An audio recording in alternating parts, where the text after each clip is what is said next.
Obrigado, viu? Obrigado, Cristian. Deus abençoe. Irmãos, pode se sentar mais uma vez? Obrigado, Cristian. Deus abençoe. Parabéns aos irmãos que assumiram essa responsabilidade. Você pode perceber uma coisa: o imaturo de uma relação é que faz as pessoas sofrerem. Você já percebeu isso? Perceberam? O imaturo de uma relação é ele a fonte do sofrimento de um casamento, de uma família, de um local de trabalho. O que marca um imaturo para o maduro? O maduro, ele assume as responsabilidades. O imaturo sempre culpa o outro de suas frustrações. Sempre vai ser o outro. Ele sempre se exime. Ele quer se manter imaturo. Agora o maduro diz: não, essa é a minha responsabilidade. Errei assim, assim, assado. E o maduro sempre é aquele, você pode perceber, ele não foge da responsabilidade. Isso é importante a gente analisar, porque aqui nós temos pessoas assumindo responsabilidade, não é? Mas quando está passando o bastão, pensa também no casamento. Será que o marido assumiu a responsabilidade de ser marido? Será que a esposa assumiu a responsabilidade de ser esposa? Será que o pai assumiu a responsabilidade de ser pai? Será que a mãe assumiu a responsabilidade de ser mãe? O imaturo, ele é a fonte das dores num relacionamento. Se você pensou no seu cônjuge, pode ser você o imaturo. Deixa eu tomar um pouquinho de água aqui. Por quê? Porque é a marca do imaturo, ele sempre se exime de tudo. Repara para você ver, nunca que assume a responsabilidade. A culpa nunca é dele. Sempre é do outro. Não é? Ah, pastor, eu não consigo evangelizar porque a culpa é dos meus irmãos do PG. Não, a nossa culpa. Assume a sua culpa, seja maduro. E quando esses irmãos estão aqui à frente, eu fico feliz porque eles estão amadurecendo. Assumir responsabilidade é amadurecer. Tá bom? Espero que você amadureça. Imagine aí comigo, irmão. Imagine que você recebeu uma fazenda lá no Goiás. Você ganhou, você tinha uma tia tataravó, e aí ela não teve filho. Aí na hora de distribuir aquela fazendona dela lá no Goiás, sobrou uma terra para você. Nossa Deus. E a plantação que ela tinha era plantação de soja, ela plantação de milho. Caiu para você plantação de soja. A China está comprando toda a soja do mundo. Você ganhou esse pedaço de terra, com toda essa plantação. Imagina aí comigo. Mas aí você decide deixar essa fazenda ao léu, ao acaso. A gente sabe que não tem acaso. Essa fazenda não vai ter gestão. Ao invés de soja, vai ter mato. E uma coisa boa que você, nessa minha hipótese, não assumiu a responsabilidade. Você não ganha a produção daquela terra. Não adiantou nada aquela terra para você. Assim é a vida espiritual. Quando Cristo morre, te libera uma vida abundante. Você tem a vida abundante, mas está fazendo igual essa pessoa da minha história hipotética. Está deixando aquela fazenda boa, sem se exercitar, sem assumir responsabilidade. Ela podia estar te dando muito lucro, não está dando lucro nenhum. Na verdade, está amontoado de mato. Assim é a vida de cristã de muitas pessoas. Está lá aquele amontoado de entulho e mato, ao invés de estar sendo uma terra produtiva, foi uma terra abandonada. Por quê? Continua fugindo da responsabilidade. De ser marido, de ser esposa, de ser pai, de ser mãe, de ser filho. Porque filhos também têm responsabilidade. De ser um evangelizador, de ser um líder espiritual. Está lá aquele mundaréu de terra boa, daquela vida espiritual boa, daria para ter a vida abundante, mas está lá aquele mato, aquele entulho, aquele lixo. né? Que não seja assim sobre a sua vida. Amém? Irmãos, outra questão muito importante. Gente, o seguinte, nosso Brasil, ele tá vivendo uns momentos turbulentos, não está? Eu só queria dar uma dica para você. Talvez você não goste do presidente atual. Mas gostar do Lula, aí já é de doer.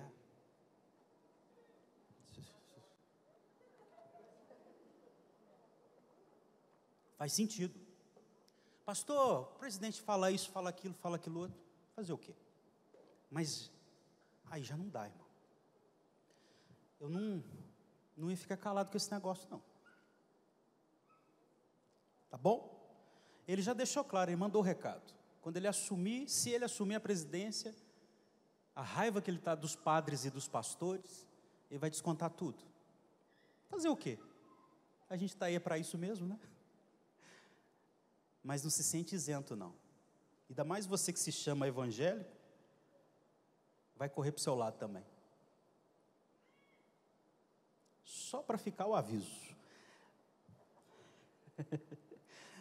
Não faz sentido a pessoa não gostar do presidente, ele fala muita besteira, etc, etc. Mas tem outros, hein? Agora o Lula não dá. Abra sua Bíblia, por gentileza. Primeira carta aos Coríntios. Ih, pastor, nossa, eu gostava até de você como pastor. Continua gostando, é só... Não tem importância. O que vai te fazer você ficar com raiva de mim porque eu falei isso?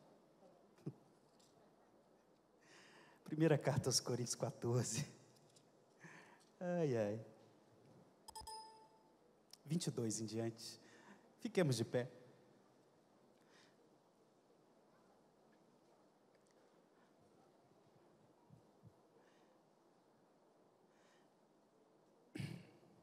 Primeira carta aos Coríntios 14, 22.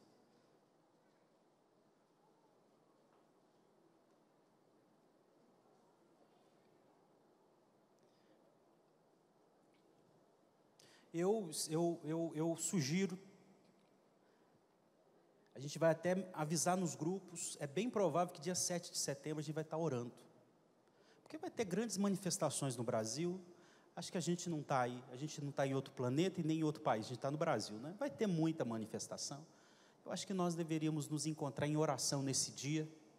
Então, prepara aí que essa semana a gente vai estar mandando mensagem nos grupos, para pelo menos de 8 a meio-dia, de 8 da manhã. Você vai estar viajando, José? Você vai estar por aqui? Aí você me ajuda nisso aí. Vai ser terça-feira, de 8 a meio-dia. Vamos vir para cá e vamos orar. Amém? E também em jejum, não é? De 8 a meio-dia, se você não for viajar, vem aqui, vem para o prédio da igreja com a gente. 7 de setembro, terça-feira, né? Se essa terça outra, vem orar com a gente, de 8 a meio-dia. E vai estar orando aqui, vem em jejum também.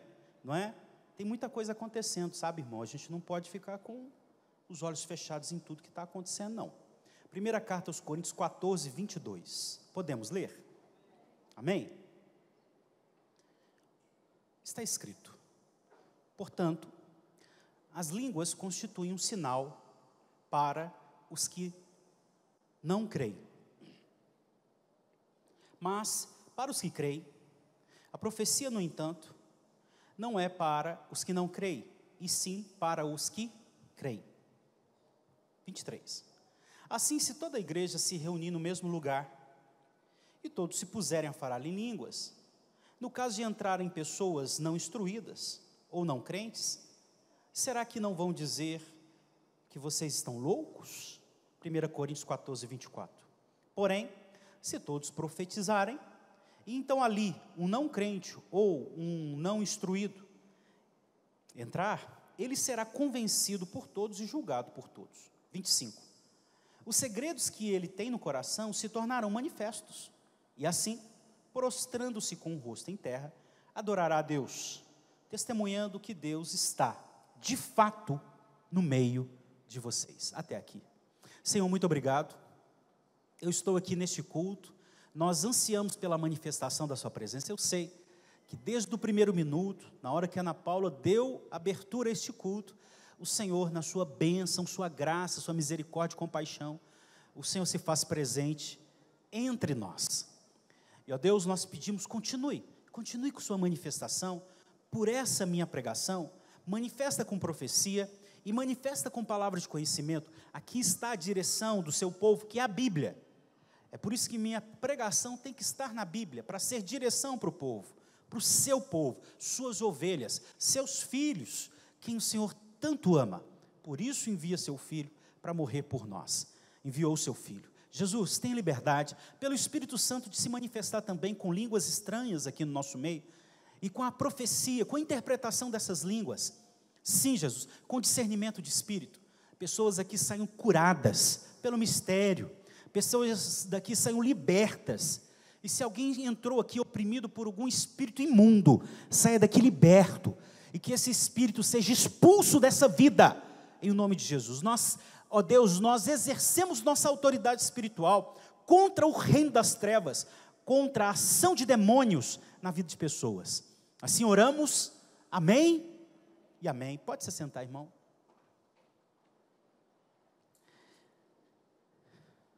Hoje eu quero falar sobre como é importante nós evangelizarmos em comunidade, em grupo. E domingo passado o Rangel trouxe a mensagem sobre essa questão da evangelização. Hoje eu quero só fazer uma introdução a respeito, para eu dar sequência, e quero mostrar para você que precisamos continuar levando o evangelho também em comunidade. Eu assisti 2 palestras de 2 pessoas conhecidas, especialistas no Brasil, e não só no Brasil, no mundo. Um deles se chama Christian Barbosa. Ele construiu o chamado método Tríade. É um método de administração de tempo, porque a realidade do século 21, mas sempre foi a história dos humanos, mas principalmente agora, parece que nós não estamos tendo tempo mais para nada. E esse especialista, ele dá consultoria para as maiores empresas no Brasil. Ele disse uma coisa que eu achei muito interessante. Ele disse assim: ninguém vai conseguir administrar seu tempo se não tiver um porquê, um sentido, um propósito arrebatador. Eu assistindo aquela palestra, eu fiquei assim pensando, a gente já ensina isso, a gente já fala isso. Ele leva isso para as multinacionais, ele leva isso para as grandes empresas do Brasil e no mundo, mas a gente já sabe disso. A gente já sabe que tempo, ele não são horas, tempo é vida. E quando uma pessoa se dedica a desperdiçar tempo, ele na verdade está se dedicando a desperdiçar vida. E o que leva principalmente uma pessoa a desperdiçar vida, é porque ele não tem um porquê arrebatador. Nós não usamos esse termo, um porquê arrebatador. Nós usamos o termo missão. É quando uma pessoa, ele não tem uma missão clara. Quando uma pessoa não tem uma missão clara, não tem uma visão do futuro que faz arder seu coração, que gera uma paixão em si, essa pessoa perde tempo na vida, aliás, perde vida. E nessa introdução, irmãos, eu preciso conversar com você a respeito do qual é o seu porquê arrebatador. Por que você faz o que faz? Qual é a sua vocação? Qual é a sua missão? Qual é a visão que você tem do futuro? O interessante, irmãos, é que esse porquê arrebatador, ou essa missão, não é uma coisa, muitos confundem com objetivo de vida. O meu porquê é eu pagar os meus boletos. Isso é só um objetivo de vida. São objetivos temporais. Não, eu quero comprar minha casa, eu quero comprar o meu carro. Isso é objetivo, isso é meta. Missão, porquê, sentido, propósito, é maior do que isso. É algo que mexe com a vida de outros, não só com a sua, e não só com a da sua família, mas de outras pessoas. O interessante é que quando nós lemos Apocalipse 21:3, nós temos um retrato do futuro, nós temos uma visão, que Deus nos concedeu, uma visão de Deus para nós. E qual é? Deus habitando entre os humanos. Está lá, Apocalipse 21:3. Quando Deus estabelecer novos céus e nova terra, quando nós estivermos com essa realidade transformada, nós teremos novos céus e nova terra. Você já parou a pensar? Eu já trouxe aqui, mas eu quero te fazer refletir de novo. Você já parou a pensar música sendo feita sem influência do pecado? Você já parou a pensar? Porque a gente vai continuar se desenvolvendo. A gente vai continuar. Você já parou a pensar arquitetura sendo desenvolvida sem o pecado? Música, arte, sem o pecado? Foge da nossa cabeça. Por quê? Porque a gente já fica maravilhado, por exemplo, com uma música ou com uma fotografia, uma pintura. A gente já fica maravilhado. Imagina quando não tiver influência do pecado. O que vai ser? Vai ser uma coisa linda. Mas o principal de tudo, o retrato do futuro que nós temos, é Deus no nosso meio. Deus, hoje Ele se faz presente de modo misterioso. Nós percebemos pelos dons, Ele no nosso meio pelos dons, nós percebemos pelas experiências, nós percebemos pela direção das Escrituras, mas ainda nós não conseguimos vê-lo como Ele é. E o apóstolo Paulo, ele tinha essa expectativa, ver o Senhor como Ele é. Mas nós teremos essa bênção acontecendo. Está lá em Apocalipse 21, nós temos uma visão. E essa visão, a pergunta, essa visão faz o seu coração arder? Ou o que faz seu coração arder é pensar na troca do seu carro? Ou o que faz seu coração arder é pensando quanto de dinheiro vai ter mais lá na sua conta? Ou quantas ações? Eu sei que esse negócio faz o coração arder. Mas tem que ser algo que faz arder muito mais do que isso. Isso é que nós chamamos de um porquê arrebatador. É isso que nós chamamos de uma visão que gera paixão. Nós precisamos disso, irmãos. Por que pessoas não evangelizam? É porque eles ainda não têm noção da visão, de um retrato do futuro. É por isso que o coração deles não ardem. Eles não têm uma causa para morrer, para fazê-los viver.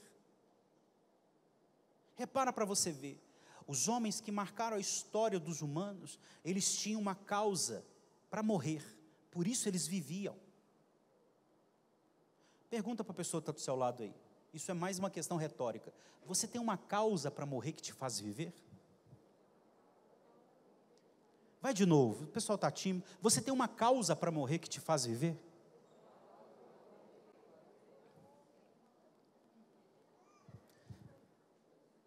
Ou você é um passapano da vida? Pastor, eu sou um passapano da vida, eu sou um desbaratinado da vida, eu nem sei por que eu estou aqui. De vez em quando eu fico questionando minha mãe e meu pai, por que eles me fizeram? E filho adolescente tem dessas coisas.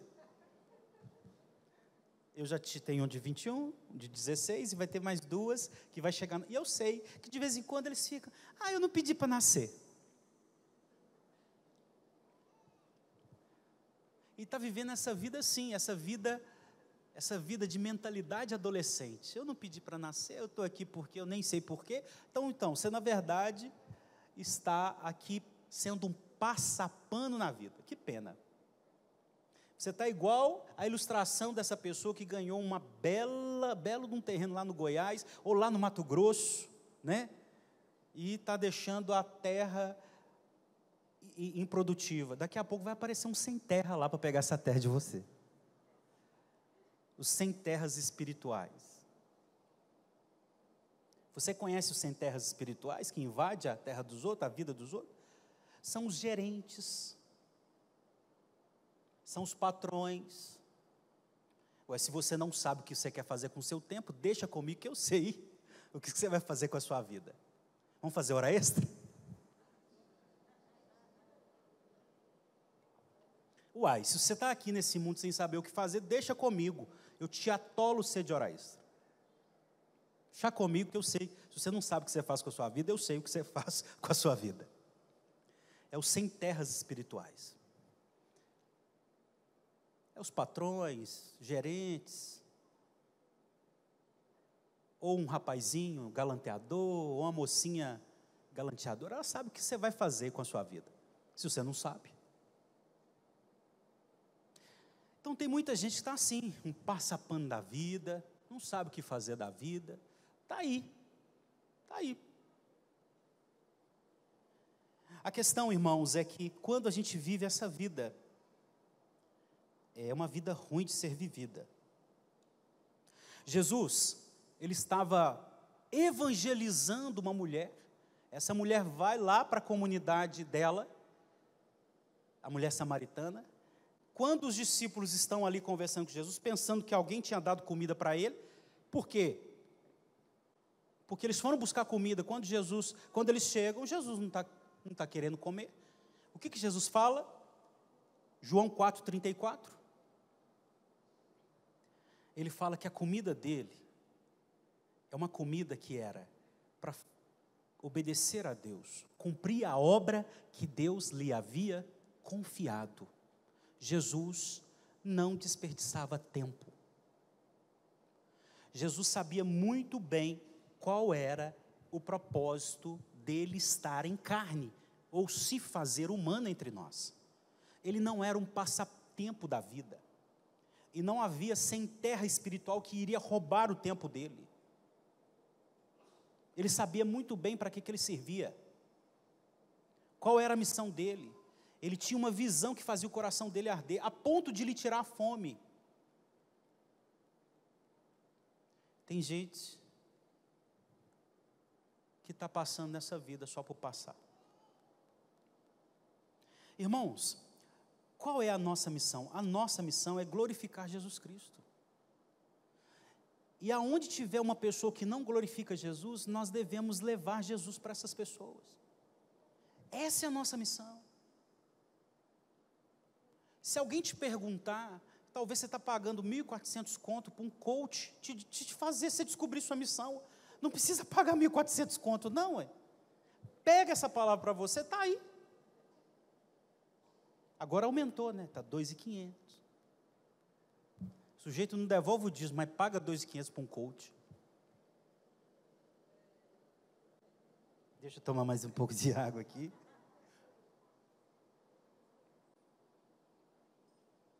Paga 2.500 para o coach, compra o livro do coach. E aí a missão já está revelada.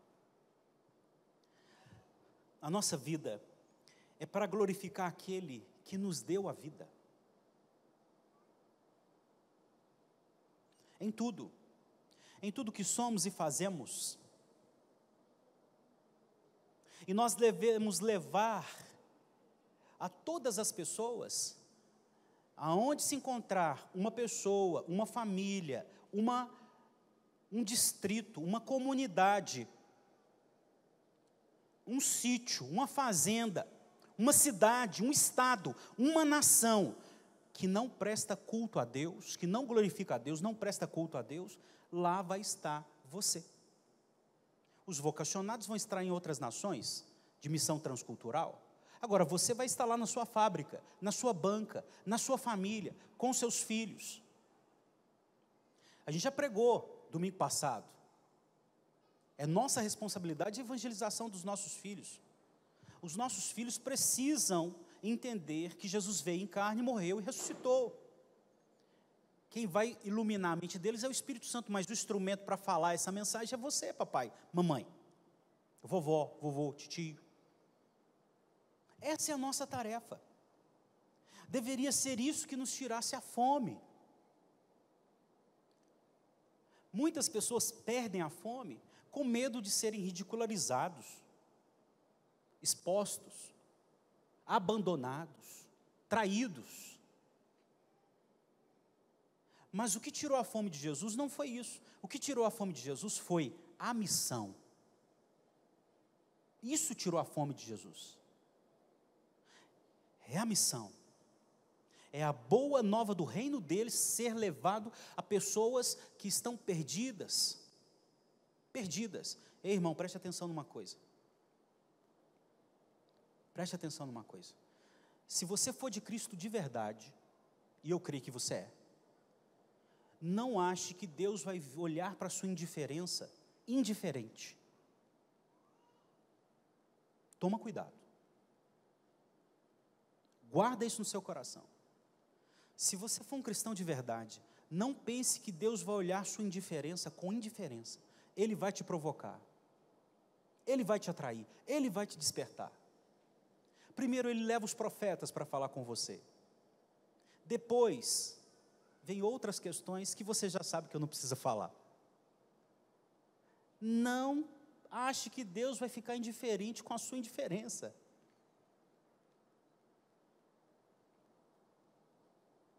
Deus salva pela pregação do Evangelho. É interessante que tem gente que acredita assim, eu vou ler um texto aqui, só para desmistificar ou quebrar as pernas de quem fica se escondendo atrás de versículos assim, para se manter indiferente. Diz assim, em Atos, o capítulo 2, o versículo 47, diz: sempre louvando a Deus, a igreja lá em Jerusalém, sempre louvando a Deus e desfrutando da simpatia do povo, e a cada dia o Senhor lhes acrescentava aqueles que tinham que ser salvos. Tem gente que quer se manter indiferente, e usa desse versículo para dizer, é Deus quem salva. Ué, eu não duvido disso. Alguém duvida? Ninguém. O único que consegue salvar é Deus. A pergunta é, como? Como Deus salva? Eu sei que é Deus quem salva, porque tem os indiferentes, como eu posso falar uma palavra assim, legal, que desperta e não ofende? Os preguiçosos, que eles usam desse texto para dizer, é Deus quem vai salvar. Meu filho, eu sei disso. A pergunta é como? Como Ele salva? E o apóstolo Paulo vai responder lá em Romanos 10, 13, que Ele salva pela pregação. Ele usa dos pregadores, dos evangelizadores, do papai, da mamãe, do titio, da vovó, do vovô, dos amigos para salvar. Essas pessoas evangelizam, Deus abre a mente dessa pessoa e salva essa pessoa. Foi o que aconteceu com Lídia, Atos 16, 14. Quando Lucas escreve esse livro de Atos, ele deixa claro que Deus abriu o coração de Lídia para que ela cresce. Amém? Deus decidiu que o apóstolo Paulo ficasse um pouquinho a mais lá na cidade de Corinto, para quê? Porque ele tinha gente que ele queria salvar naquela cidade. E como ele iria salvar? Por gente que prega o Evangelho. Nós somos essa gente. Amém? Agora, por que eu não evangelizo? Por que eu não levo Jesus? Talvez eu não sou de Jesus. Isso é uma pergunta dolorosa que você deve fazer para você. Irmãos, quando Cristo converte Pedro, e não só Pedro, quando Cristo converte, aliás, o Espírito, converte, a gente sabe que é uma obra do Espírito, leva esse povo à conversão para seguir a Jesus Cristo. Quando Jesus tem um diálogo com eles ali, no Mar da Galileia, a chamada pesca maravilhosa, Mateus 4,19 e também Lucas 5, o início, versículo 1 ao 7, Jesus fala para aqueles homens que faria deles pescadores de homens. Sabe o que Jesus está dizendo? Vai ser da natureza dos meus discípulos. É da essência do crente, do cristão, do discípulo, ser pescador de alma. É por isso que a evangelização revela a minha identidade. O latido revela que aquele animal é um canino. A evangelização revela que aquele ser humano é um novo ser humano convertido.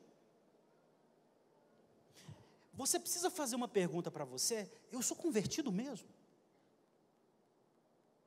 É uma pergunta provocadora, ela é difícil de se fazer. A Bíblia deixa claro que eu conheço o coração pelas palavras, e eu conheço a minha vida, a árvore, pelos frutos. Dá uma olhadinha aí. Dá uma olhadinha. Sabendo disso, agora eu vou para o texto, e eu não demoro no texto. Olha que lindo essa verdade que nos está revelada. pastor, tá bom, eu sei que eu preciso de paixão para evangelizar. Essa paixão é gerada quando eu tenho uma visão de Deus e uma consciência da minha missão, sim. Eu não vou ser um passapano nessa vida, não. Nenhum MSTs espirituais vai ficar roubando o meu tempo, minha vida. Não. Quando eu sei para que eu sirvo, para onde eu estou indo, e isso está ardendo no meu coração, ninguém vai se atrever a roubar meu tempo. Não, pode ter certeza que não vai ter ninguém. Nem o Facebook. Voltando. Então, pastor, eu sei que a minha missão é compartilhar Jesus para pessoas, para todas as pessoas que estão ao meu redor, isso aí, porque aonde tiver uma pessoa que não presta culto a Deus, ali estarei eu, falando de Jesus para aquela pessoa, é isso é que tirava a fome de Jesus, era isso que tirava a fome de Jesus, não era boleto, não era se ele seria envergonhado, ou se as pessoas iriam humilhá-lo ou abandoná-lo, o que tirava a fome de Jesus, era cumprir a missão que Deus havia confiado a ele. Faz parte da nossa identidade evangelizar isso. Se isso não estiver na sua vida, pergunte-se a si mesmo: eu sou convertido? Eu sei que quem salva é Deus, é somente Ele. Mas quais são os instrumentos de Deus? Nós.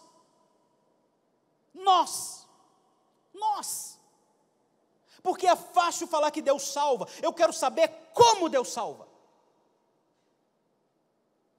O como Deus salva somos nós. Com paixão, com visão, com missão, com uma fome que acaba por causa da missão. Eu não me contentar em ver meu filho indo para o inferno.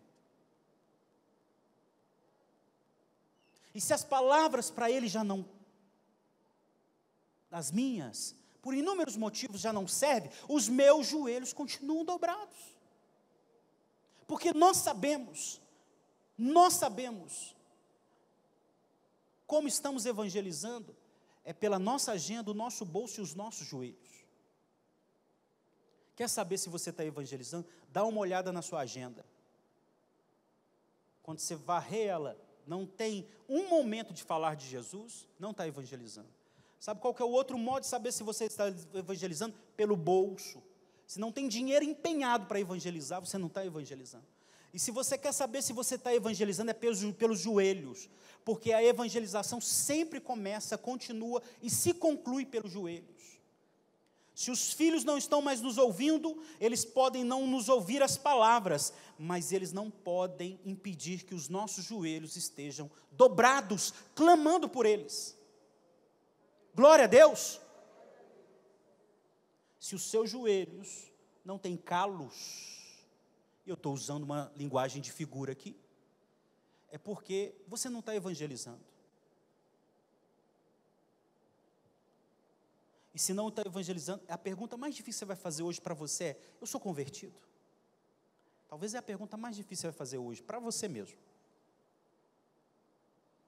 Pastor, tá bom. E o texto que você acabou de ler, foi a sua introdução? Sim. Vai ficar muito tempo nesse texto? Não, porque eu quero almoçar, calma, que a gente vai terminar a pregação. Esse texto é muito simples. Muito simples.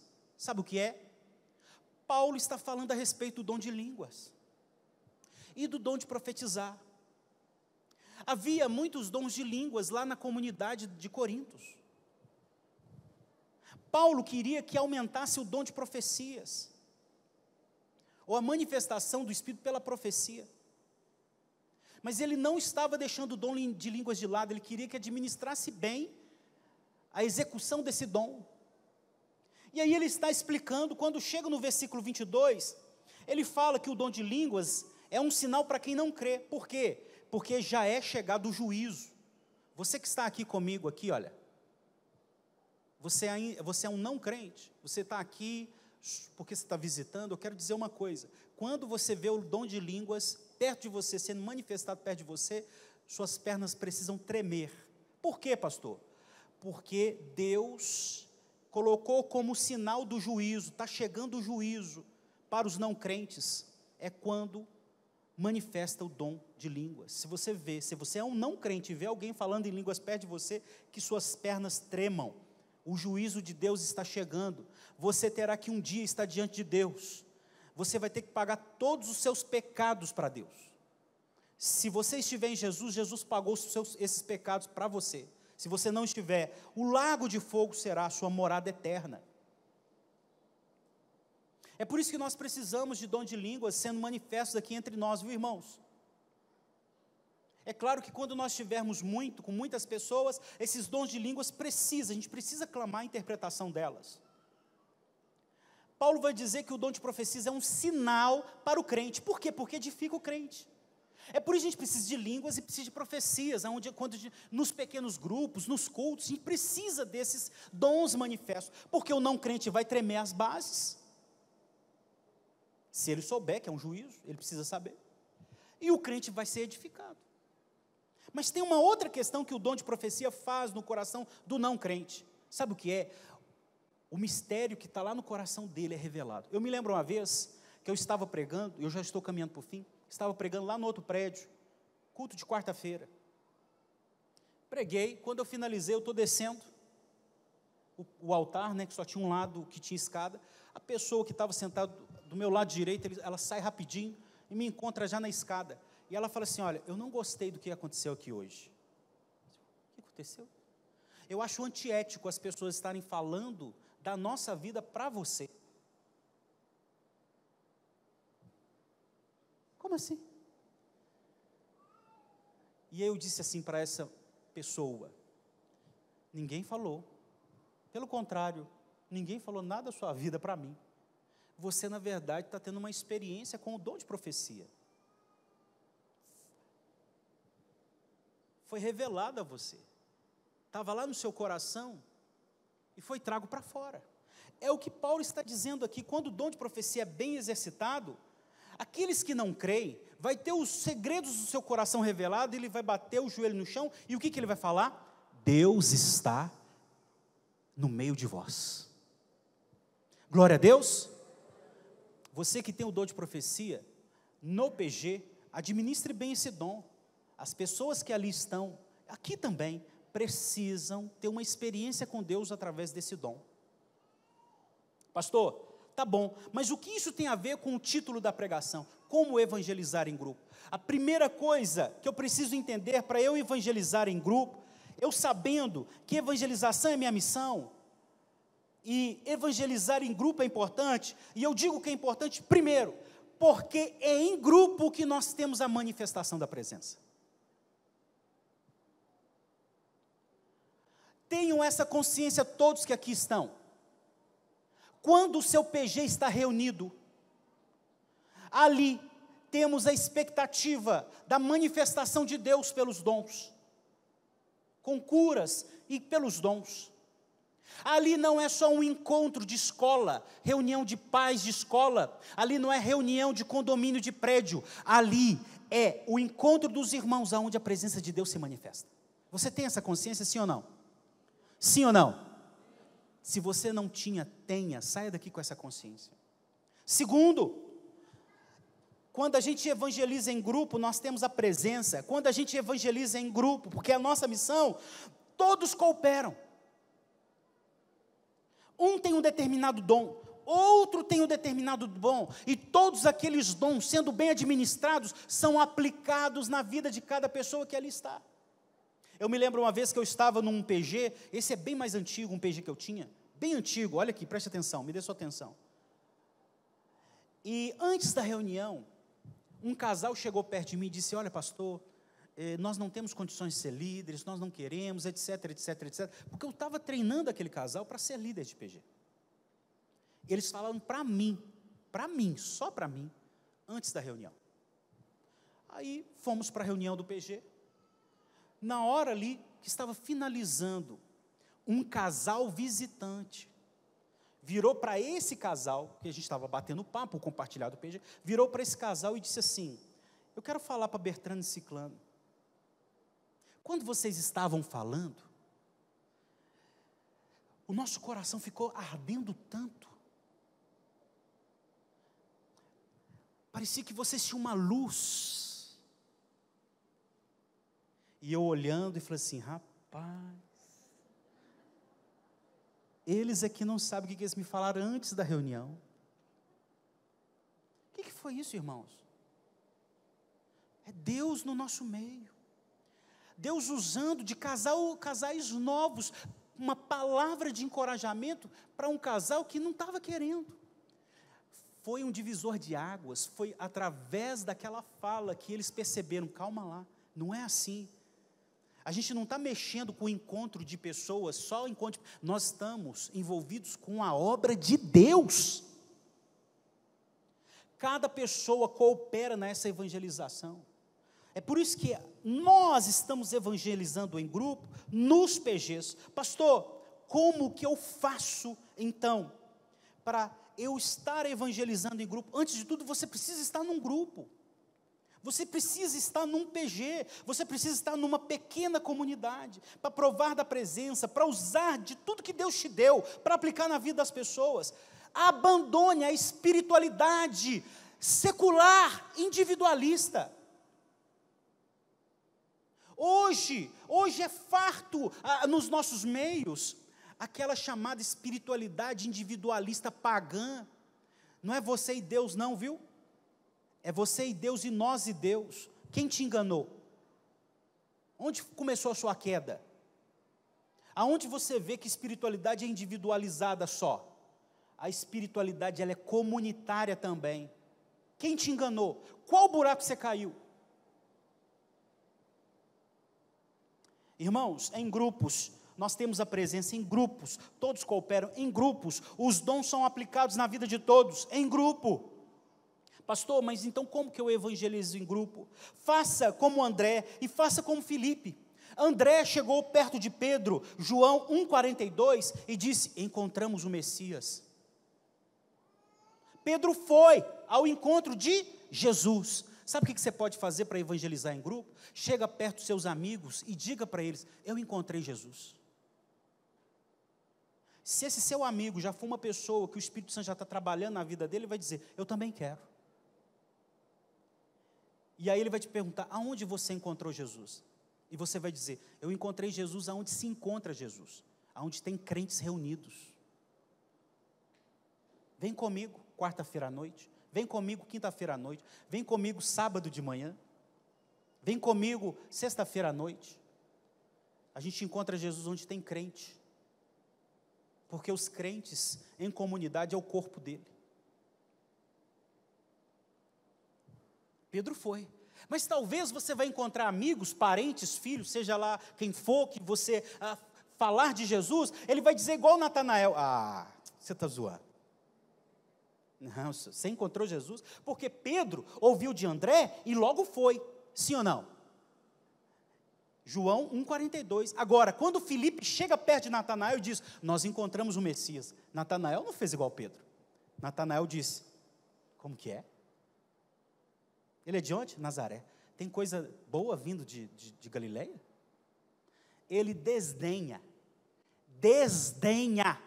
talvez você vai encontrar amigos, parentes, vizinhos, colegas de trabalho que vai desdenhar de você. Sabe o que você tem que fazer com ele? O que o que Filipe fez com Natanael.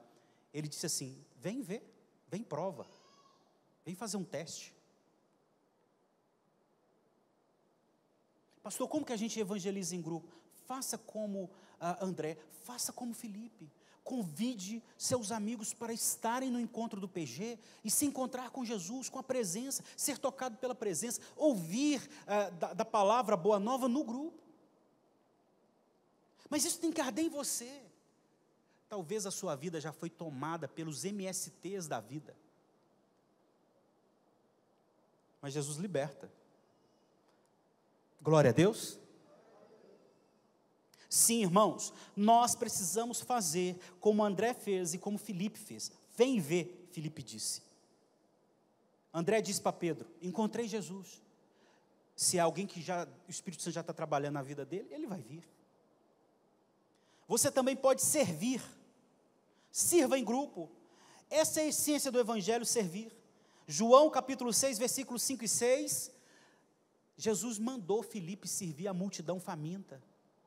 Os grupos que estão aqui, façam isso, gente. Sirvam as fábricas, sirvam as bancas, sirvam pessoas necessitadas nas ruas, sirvam os orfanatos, sirvam as casas de recuperação. Pegue o seu PG e vai servir. Vai servir. Serve uma mãe, uma mãe solo, né, como se diz, mãe solo, que talvez não tenha um homem para ajudar ela ali a dar uma limpeza, uma rebocada na casa. Você fez isso, não fez, Marquinhos, uma vez? O seu grupo? Pegou lá, o seu grupo não chegou, e tinha uma casa toda arrebentada, tinha até um rato. Como que era o apelido do rato, você não lembra, não?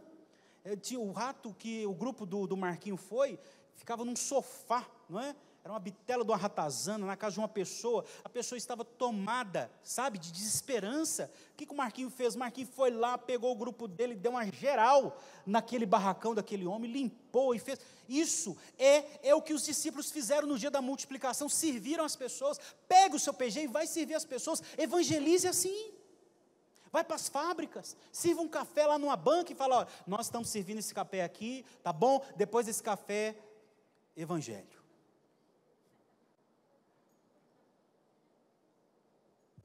Não é a nossa tarefa, isso tem que tirar a nossa fome, gente. E isso precisa tirar a nossa fome.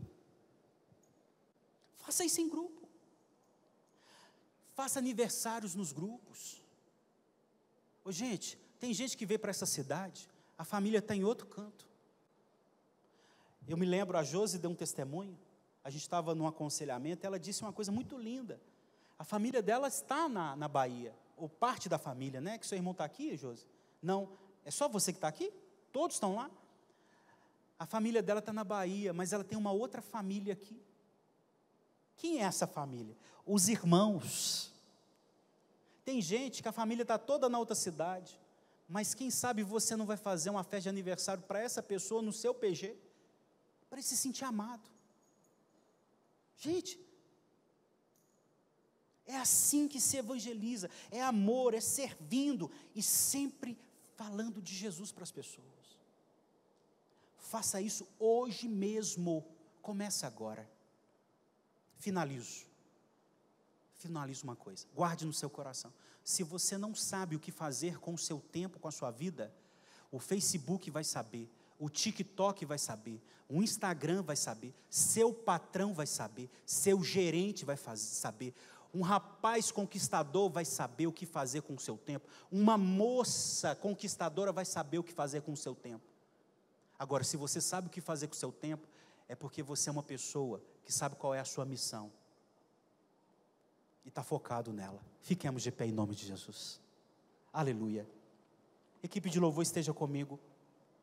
Equipe de intercessão, vem aqui à frente, por gentileza. Supervisores, coordenadores que estão presentes, venham aqui me ajudar, supervisores e coordenadores. Faça aniversário no seu PG, sirva pessoas aflitas com o seu PG, chame amigos, parentes e vizinhos, como fez André com o seu irmão Pedro, como fez Filipe com o seu amigo Natanael. Se a pessoa desdenhar de Jesus, como Natanael desdenhou de Jesus para Filipe, fale com essa pessoa com autoridade. Ah, é? Vem e prova, vem ver. É você e o Senhor. Feche os teus olhos, converse com Jesus. Que o Senhor traga aí na sua mente seus filhos.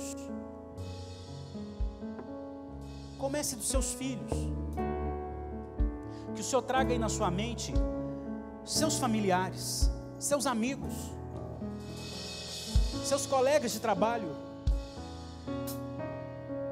Eu quero fazer um apelo aqui. O apelo é: você quer se unir a nós para a evangelização? Em grupo. Em grupo. Você quer se unir, você quer clamar a Deus, você quer que a gente ore por você, para que a paixão arda aí no seu coração? Sai do seu lugar, a gente quer impor as mãos sobre você. Talvez tenha alguém roubando o seu tempo, talvez é o trabalho, talvez são as redes sociais, sei lá o que for, mas você quer que a paixão arda no seu coração. Vem cá, a gente quer impor as mãos sobre você. Coordenadores e supervisores presentes, podem vir, amém? Vem que a gente impõe as mãos sobre você, intercede sobre você agora, amém? Pode sair do seu lugar. A gente quer orar junto com você, irmão, em nome de Jesus. A gente quer que a paixão arda aí no seu coração. A gente quer que você perca a fome, focado naquilo que Deus te confiou.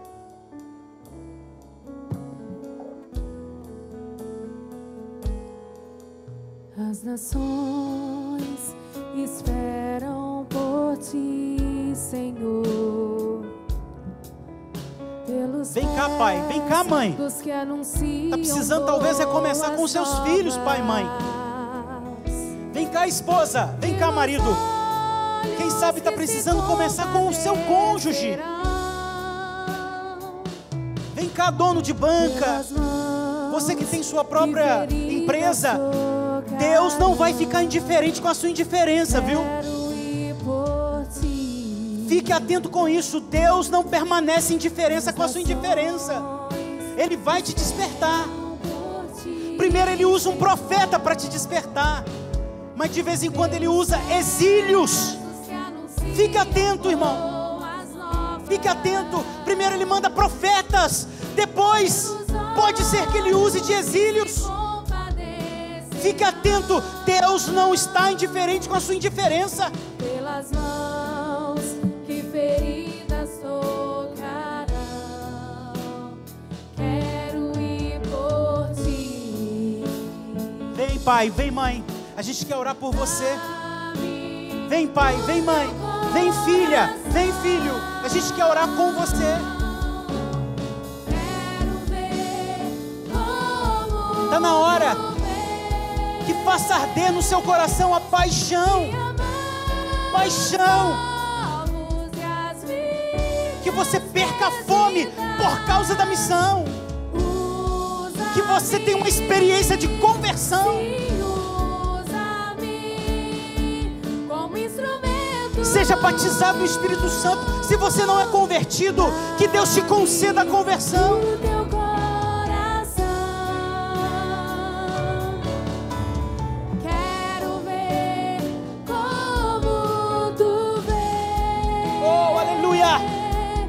E amar os povos e as vidas perdidas. Verdade, Senhor.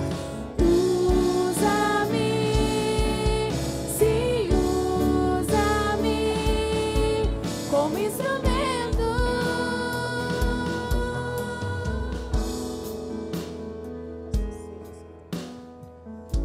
Usa-me como instrumento.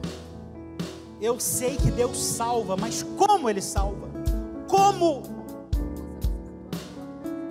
Ele salva por intermédio de crentes que o ama e o obedece, e leva o seu evangelho para todos, em todos os lugares. Para gente que foi salva e quer ser instrumento de salvação. Para pais que não conseguem dormir pensando o que vai ser dos meus filhos quando Cristo chamá-los para prestação de conta. Para pais que os filhos já fecharam os ouvidos e colocam descrédito na fala dos pais. Podem colocar descrédito na fala dos pais, mas não vão resistir a um joelho dobrado. Não vão resistir a um joelho de uma mãe dobrada. Não vão resistir o joelho de um pai dobrado. Amigos, Senhor, o nosso tempo é do Senhor, nossa vida é do Senhor. Faz arder de novo. Faz algo novo em nós. Faz algo novo em nós, Senhor. Em nome de Jesus, todas as pessoas que vieram aqui à frente, Senhor, sê com cada uma dessas pessoas. Ó Deus, nós estamos unidos a esse meu irmão, a essa minha irmã, pela oração, com a oração diante do Senhor. Faz arder no coração dela e dele, ó Deus, a paixão, um motivo para morrer que nos faz viver. Senhor, clareia a visão para ela e para ele. Esclarece, ó Deus, a missão, para que eles servem. Senhor, assim, ó Deus, que eles sejam Andrés, Filipes, ó Deus, em o nome de Jesus, levando amigos, parentes, para o encontro com o Senhor no grupo. E se algum desdenhar, como fez Natanael com Filipe, que esse irmão e que essa irmã sejam audaciosos, ousados, e digam: então vem e prova, vem e faz o teste, vem ver.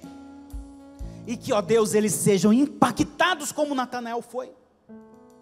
Ó Deus, nós pedimos por cada filho aqui, por cada lágrima dessa mãe que tem clamado ao Senhor a conversão desse filho, dessa filha, e que permanecem duros.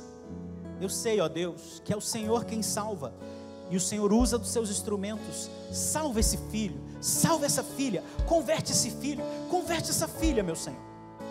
Converte essa esposa, converte esse marido, Senhor. Os nossos colegas de trabalho.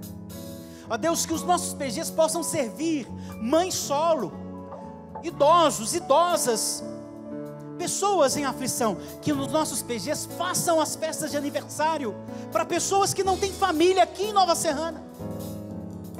Que eles se sintam amados também, Senhor, e que possamos ser uma comunidade que vai aonde tem uma pessoa que não lhe presta culto, uma família, um distrito, uma comunidade, uma cidade, uma nação, lá estaremos nós, a sua igreja, em o nome de Jesus. Você concorda e pode dizer amém? Faça assim então com as suas mãos, por gentileza. Equipe de louvor, pode cantar a bênção, para a gente ministrar a bênção.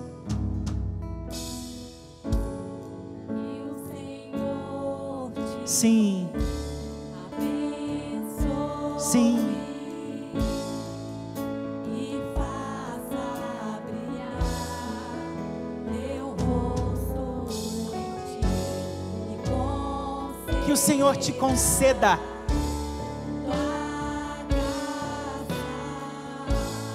que o Senhor te dê paz, que reine a paz no seu lar, no seu local de trabalho. Você pode dizer amém?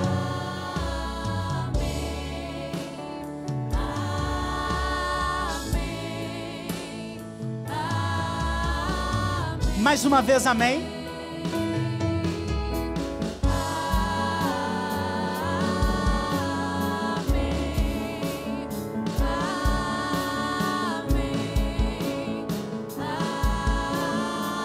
Que o Senhor os abençoe e os proteja. Que o Senhor olhe para você com favor e lhe mostre bondade. Que o Senhor se agrade de você e lhe dê a paz. Você concorda e diz amém? Que a graça do nosso Senhor Jesus Cristo, que o amor do Pai e a comunhão do Espírito Santo esteja conosco. E quem concorda diz amém. Então vá, meu filho, e que você possa, em o nome de Jesus, ter a paixão do reino. Deus te abençoe. Vá em paz.